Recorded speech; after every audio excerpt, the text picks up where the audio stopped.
টাকা ছাড়া জীবনটা আসলে অনেক অচল, তাই না? বিশ্বাস করুন, টাকা ছাড়া জীবন ভয়ঙ্কর রকমের অসুন্দর। টাকা ছাড়া ভালোবাসা দেখানো যায় না, আন্তরিকতা প্রকাশ করা যায় না, সম্পর্ক টিকে রাখা যায় না, আপন হওয়া যায় না। টাকা থাকলে মা, বাবা, ভাই, বোন, বন্ধু, বান্ধব, কাছের দূরের সকলের কাছে আপন হওয়া যায়, তাই না? এটাই বাস্তব। তো হ্যালো এভরিওয়ান, আসসালামু আলাইকুম। আমার আরেকটা ব্লগে তোমাদের সবাইকে স্বাগতম। যদি আমার ভিডিওটা ভালো লাগে অবশ্যই আমার চ্যানেলটা সাবস্ক্রাইব করে আমার পাশেই থাকবেন।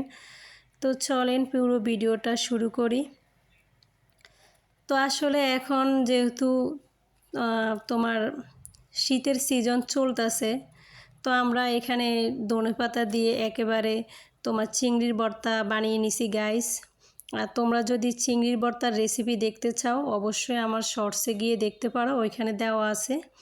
তো গাইস অলরেডি আমি ফ্যামিলির জন্য প্রতিদিনকে আমরা যারা গৃহিণী আছি সকালবেলা আমাদের আসলে অনেক রকমের কাজ থাকে, হ্যাঁ। তো আমি এখানে মাটির চুলায় রান্না করতে বসে গেলাম। এখানে আমি তোমার মাছ ভাজি করব আজকে টমেটো দিয়ে, পেঁয়াজ, কাঁচামরিচ দিয়ে। তো আমি এখানে তোমার একটা চুলায় আগুন জ্বালিয়ে নিলাম, মাছগুলোকে ভেজে নিলাম। তারপর আমি একে একে টমেটো, পেঁয়াজ, কাঁচামরিচ সবগুলোকে ভেজে নিব। তো এই তো আমার রান্না বান্না হইতেছে। আর আরেকটা কথা, কে কোন জায়গা থেকে আমার এই ভিডিওটা দেখতে আসছো অবশ্যই কমেন্ট করে জানাবা। তো আমি এখানে রান্না বান্না করতেছি পরিবারের সবার জন্য।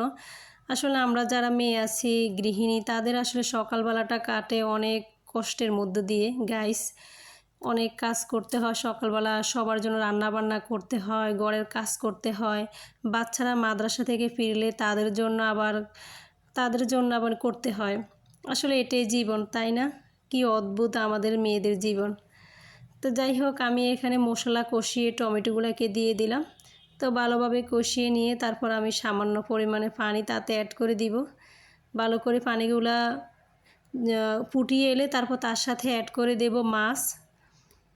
তো এই তো আমার রান্না অলরেডি শেষ পর্যায়ে।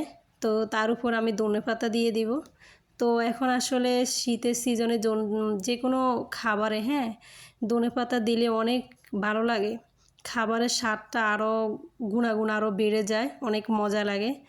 তো যাই হোক, অলরেডি আমরা এখানে বেয়াল থেকে কিছু মাছ কেনাকাটা কিনছি, যেটা একদম ফ্রেশ তাজা মাছ, এগুলা গাঙ্গাইয়া মাছ বলে। তো মাছগুলো আসলে দেখতে অনেক ফ্রেশ, জানি না খেতে কেমন হবে। তো যাই হোক, আমার ভিডিওটা ভালো লাগে অবশ্যই আমার চ্যানেলের পাশে থাকবে।